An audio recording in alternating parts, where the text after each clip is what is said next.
नमस्कार, मैं हूं वंदना पांडे और आप देख रहे हैं स्पेशल रिपोर्ट।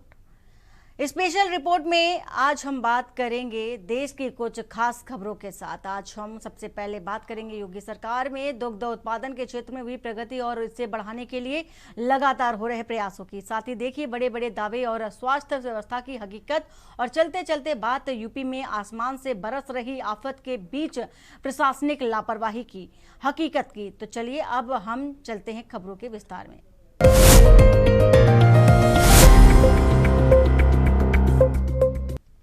असम विधानसभा चुनाव 2026 की सियासी बिसात बिछाई जाने लगी है। कांग्रेस नेता राहुल गांधी और असम के सीएम हेमंत बिस्वा शर्मा की सियासी अदावत जग जाहिर है।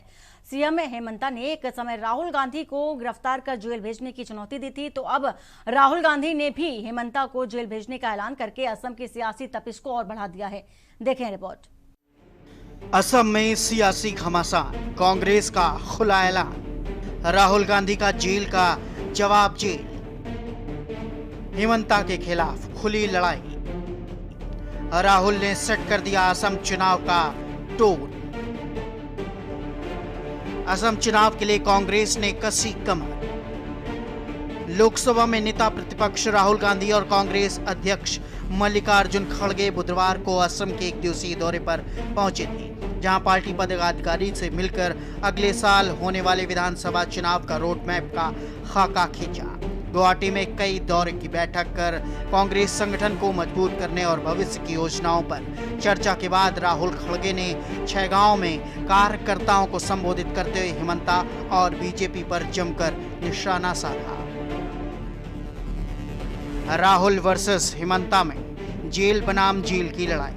राहुल गांधी ने हेमंता बिस्वा शर्मा को जेल भेजने की खुली चेतावनी दी। उन्होंने कहा कि आपके मुख्यमंत्री खुद को मुख्यमंत्री नहीं बल्कि खुद को असम का राजा समझते हैं, लेकिन वह जल्द ही जेल में होंगे। राहुल गांधी ने कहा कि असम का सीएम भारत के सबसे भ्रष्ट मुख्यमंत्री हैं और कुछ ही समय में कांग्रेस के बब्बर शेर उसे जेल पहुंचाएंगे। इसका डर उनकी आंखों में साफ दिख रहा है, क्योंकि उसे अपना नरेंद्र मोदी बचा पाएंगे और न ही अमित शाह। इसी बात को खड़गे भी दोहराते हुए नजर आए और हेमंता के खिलाफ सख्त तेवर अपनाए रखा।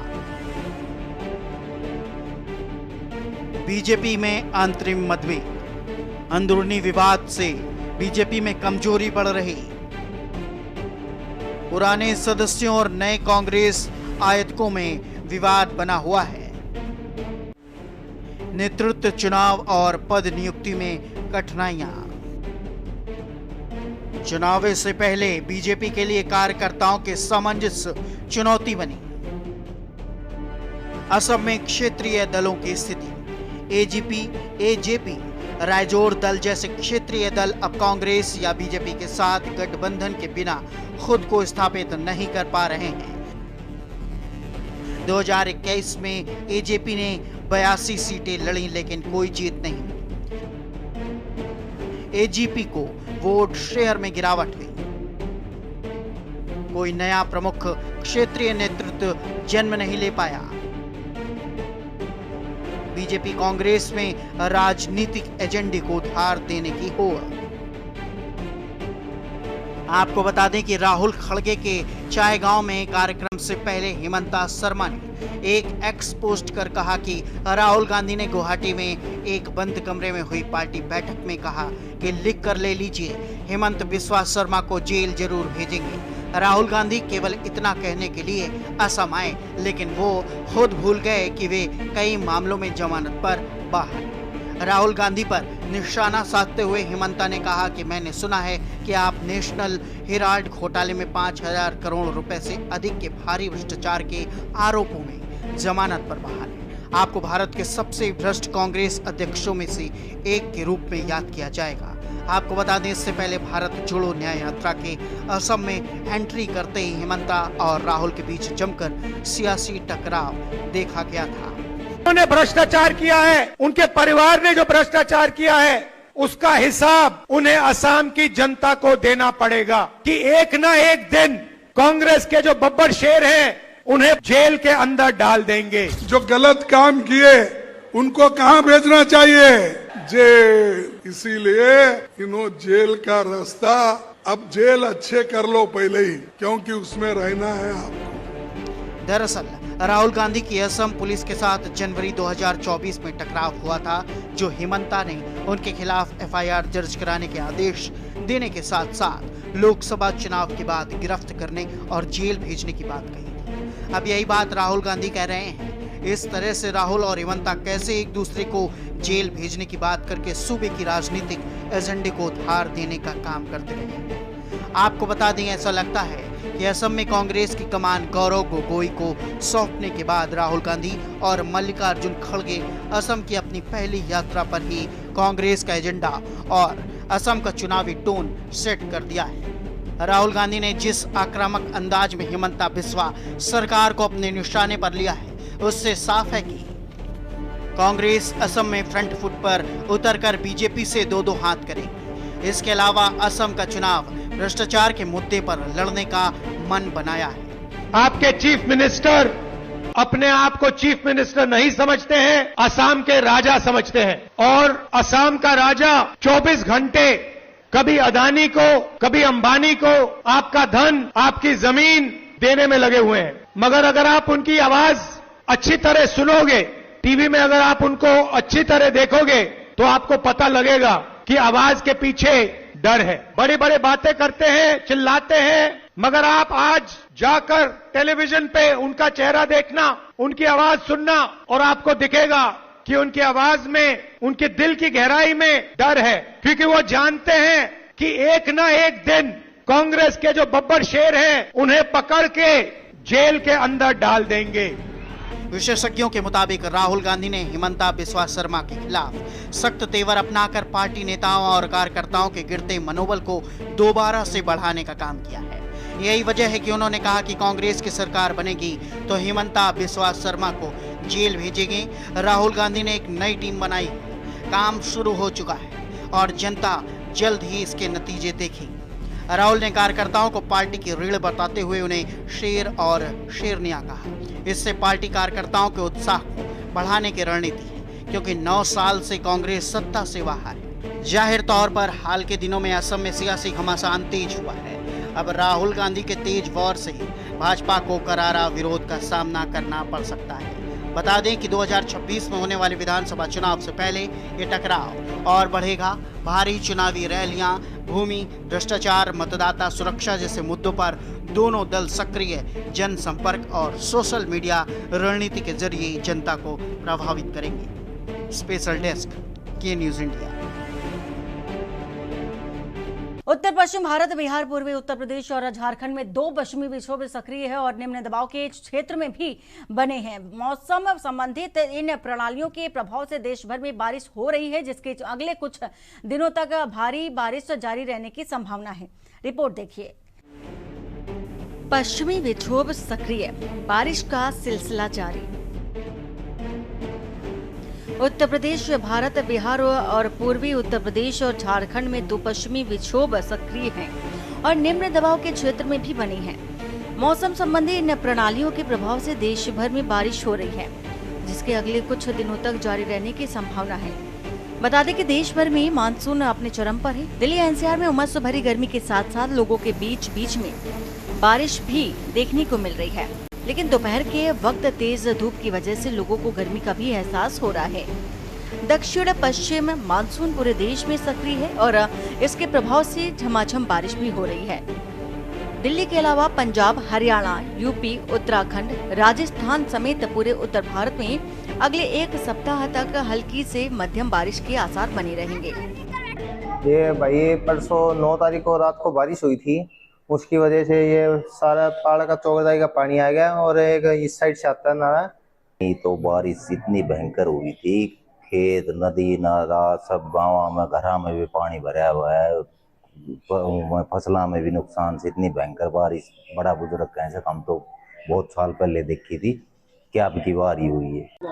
जयप्रकाश जी, कब से आप यहाँ आ रहे हो और अब क्या स्थिति है, कैसे? मैं 10 साल से आ रहा हूँ यहाँ। क्या स्थिति देख पा रहे हैं अभी? इसमें से अब तो पानी की वजह से ज्यादा विक्टिम हो गई। जैसे तो पहले आते थे तो इस तालाब के अंदर पानी भी नहीं रहता था, लोग जैसे अंदर उसी पे रात में नहा के जाते थे। अब इस बरसात की वजह से इतना पानी भर गया जिसमें गंदगी वगैरह हो रही है। पहाड़ी इलाकों में मूसलाधार बारिश। हिमाचल प्रदेश के पहाड़ी इलाकों में मूसलाधार बारिश होने की संभावना बनी हुई है। उत्तराखंड समेत पश्चिमी हिमालयी राज्यों से लेकर अरुणाचल प्रदेश, गुजरात से लेकर ओडिशा और कश्मीर से केरल तक अलग अलग स्थानों पर मूसलाधार बारिश हो रही है। वहीं राष्ट्रीय राजधानी में भी बौछारें पड़ रही हैं और खराब मौसम के कारण बुधवार को इंदिरा गांधी अंतर्राष्ट्रीय हवाई अड्डे के 5 उड़ानों को भी जयपुर और अमृतसर डाइवर्ट करना पड़ा। मौसम विभाग ने पूर्वी और उससे सटे मध्य भारत में अगले 2 दिन और दक्षिण भारत में 6 से 7 दिन भारी बारिश की संभावना भी जताई है। भारतीय मौसम विज्ञान विभाग के अनुसार पश्चिमी विक्षोभ के बीच निम्न दबाव के क्षेत्र बने हुए हैं।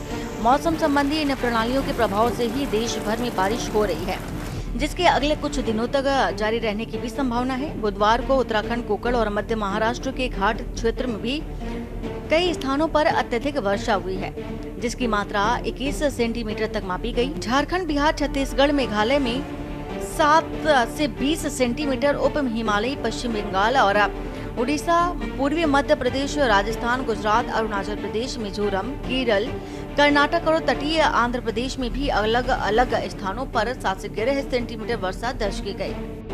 पानी नजर आ रहा है बरसात में, और हर बरसात में यही हालात रहते हैं। बस अड्डे के सवारियों को भी परेशानी है, यहाँ कर्मचारी जो काम कर रहे हैं यहाँ पे नीचे के पोर्शन पे, उनको भी परेशानी है। देर बारिश हुई है? 1 घंटा बारिश हुई है जी बस। क्या हालात है बल्लभगढ़? देख लो जी, इतना पूरे गोटे तक पानी हो रहे हैं हमें।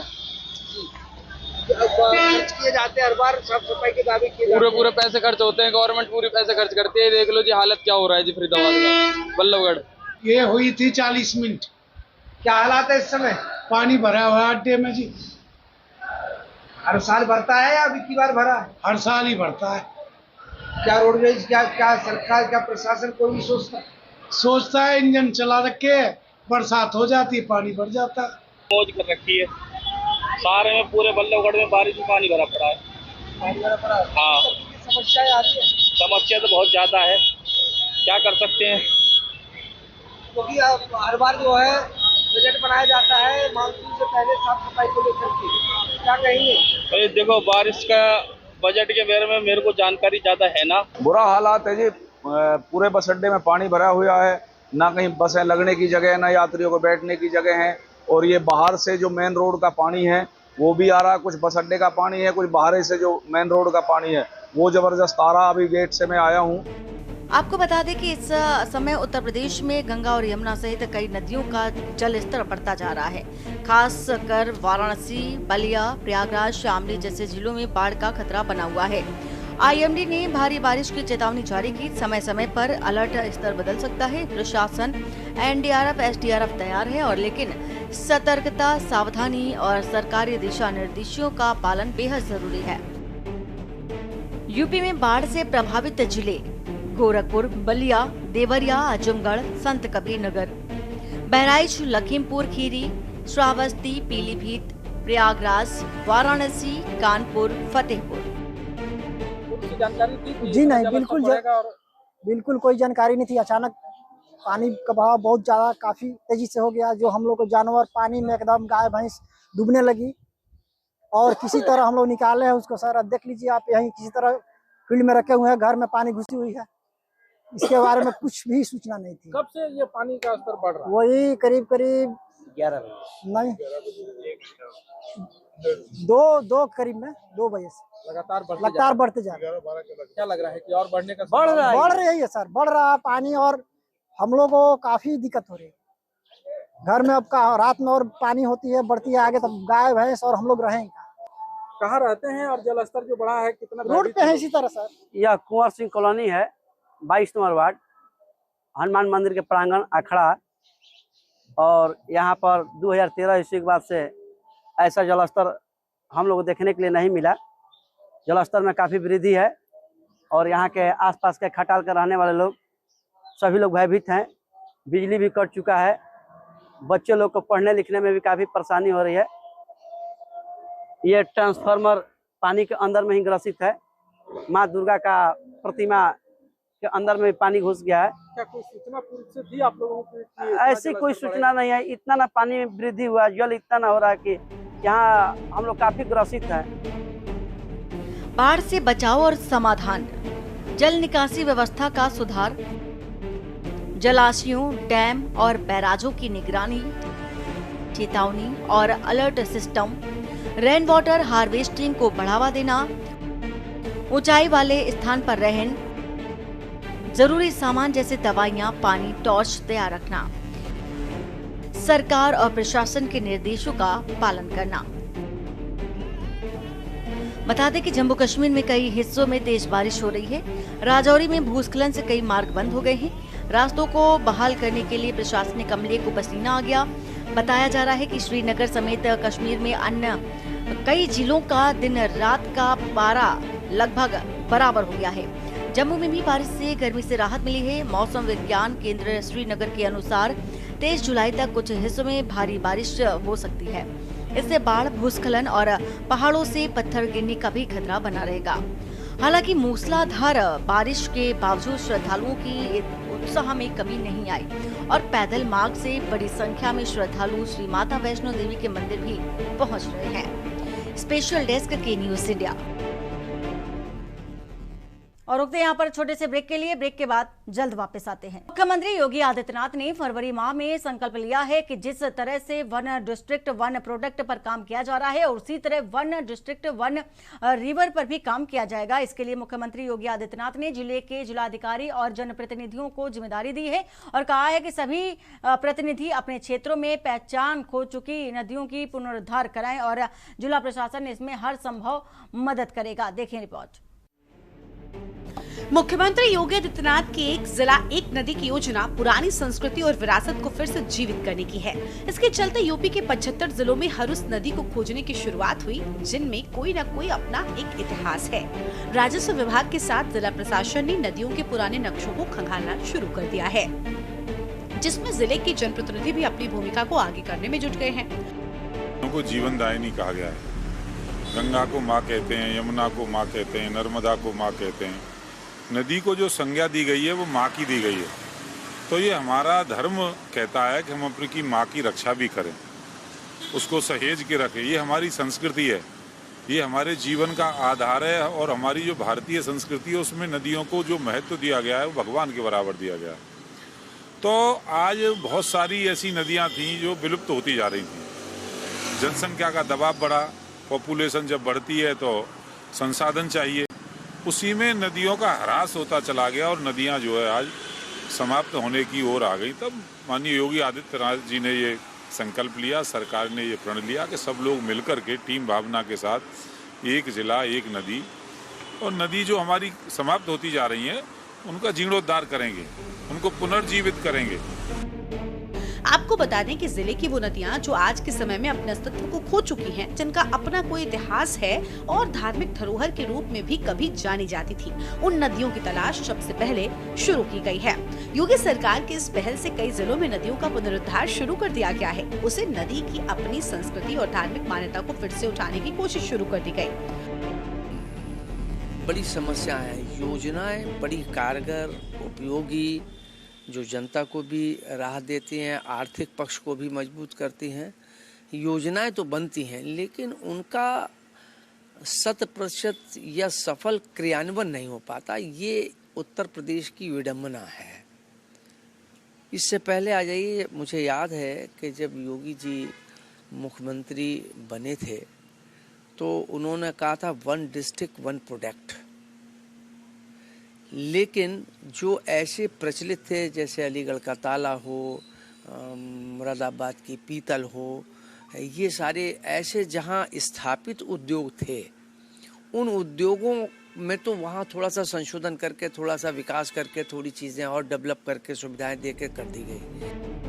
बहरहाल आपको बता दें कि नदियों के सहारे धार्मिक, संस्कृत और इतिहास के साथ साथ किसानों को भी लाभ पहुंचाने के लिए योजना तैयार की गई है। जाहिर तौर पर उत्तर प्रदेश की ज्यादातर आबादी अन्नदाता के रूप में देखी जाती है, जो मूल रूप से किसी की श्रेणी में आते हैं। उनके सिंचाई से वंचित खेत को फिर से हरा भरा करने की भी इसी नदी सहारे कोशिश की जा रही है। धार्मिक मान्यता का जो स्वरूप है उसमें सबसे ज्यादा पर्यटन की दृष्टि से देखा जा रहा है।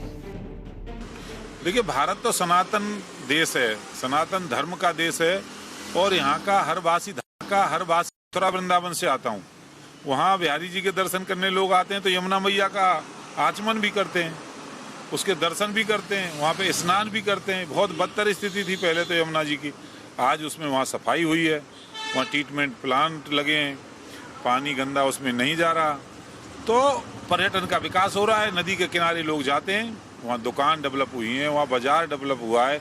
जब कोई व्यक्ति एक स्थान से दूसरे स्थान पर जाता है तो आर्थिक स्थिति उस क्षेत्र की बढ़ती है, जाएगा, खरीदारी करेगा, खाना खाएगा, होटल में रहेगा, वहाँ जाकर के घूमेगा फिरेगा।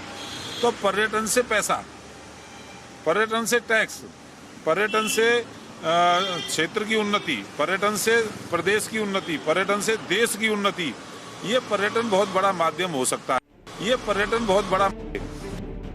इन नदियों के पुनरुद्धार से लोगों को रोजगार भी मिल रहा है। जैसे मनरेगा मजदूरों को उसमें लगातार काम दिया जा रहा है। स्थानीय स्तर पर प्रतिनिधि और जिला प्रशासन इस पर पूरा जोर लगा रहे हैं। नदियों के पुनरुद्धार के बाद इसमें पर्यटन को भी बढ़ावा मिलेगा, जिसमें रोजगार के नए अवसर भी लोगों को मिलेंगे। हालांकि क्लेम ये किया जाता है कि नहीं योजना चल रही है, लेकिन धरातल पर दिखाई नहीं दे रही है। ठीक वैसे ही ये भी योजना है, अच्छी योजना है। इससे न केवल वहाँ किसानों को उसका लाभ मिलेगा, वहाँ उनके सिंचाई का प्रबंधन की व्यवस्था होगी, वहाँ जो किसानों के ऊपर एक मतलब बिजली का खर्च आता है, डीजल का खर्च आता है, वो जब ये अगर हो जाएगा तो उसकी एक सुविधा मिलेगी। दूसरे आर्थिक विकास होगा। दूसरे वहाँ पर तीज त्यौहार नदियों के किनारे मनाए जाते हैं, वो कहीं ना कहीं रोज़गार का थोड़े बहुत जिलों के लिहाज से वो साधन बनेंगे। लेकिन दिक्कत ये है कि कहीं ना कहीं मुझे लगता है कि सरकार और नौकरशाही के बीच में या तो दिशा निर्देशों की कमी है, या सख्ती की कमी है, या कहीं ना कहीं ब्यूरोक्रेसी उसको उतनी गंभीरता से, उतनी वरीयता पर नहीं रखती है। योगी सरकार का यूपी की 1 ट्रिलियन इकोनॉमी के लक्ष्य को पूरा करने में इन नदियों का पुनरुद्धार से सीधा कनेक्शन है। आपको बता दें कि मुख्यमंत्री योगी आदित्यनाथ जब योजना ला रहे थे, उन्होंने कहा था ये विस्मृत नदियां सांस्कृतिक दृष्टि से बहुत ही उपयोगी हैं। स्थानीय स्तर पर नदियों की अपनी एक बड़ी मान्यता है, जहाँ पर हर साल किसी न किसी मौके पर एक बड़ा आयोजन किया जाता है। तभी से माना जाने लगा कि नदियों के पुनरुद्धार के बाद पर्यटन को भी बढ़ावा मिलेगा, जो स्थानीय स्तर पर इकोनॉमी को बढ़ावा देगा। आगे चलकर इस पर फैसला लिया जाएगा। योगी सरकार के एक जिला एक नदी योजना का पुनरुद्धार कार्य अब शुरू हो चुका है। ऐसे में माना जा रहा है कि इन नदियों के जीर्णोद्धार के बाद किसानों की किस्मत तो चमकेगी ही, वहीं यूपी सरकार की जो 1 ट्रिलियन इकोनॉमी का लक्ष्य है, उसमें भी ये नदियां सहभागी बनेंगी, क्योंकि इन नदियों का कोई न कोई सांस्कृतिक अपनी विरासत है और इतिहास है। जहां कभी मान्यता थी कि साल में एक बार किसी न किसी ऐसे दिवस पर एक मेले का आयोजन भी किया जा रहा था, क्योंकि वो साझी विरासत इन नदियों की अस्मिता के साथ समाप्त हो गई थी। अब पर्यटन विभाग इस पे जोर दे रहा है कि पर्यटन के क्षेत्र से इन नदियों को कहां पे कैसे पर्यटन स्थापित किया जाए, जिससे फिर से वो साझी विरासत शुरू की जा सके और स्थानीय स्तर पर इकोनॉमी बढ़ सके। वीडियो जर्नलिस्ट रमेश वर्मा के साथ कौशलेंद्र उपाध्याय, के न्यूज, लखनऊ। और स्पेशल रिपोर्ट में फिलहाल इतना ही। बाकी की खबरों के लिए बने रहिए आप के न्यूज इंडिया के साथ। नमस्कार।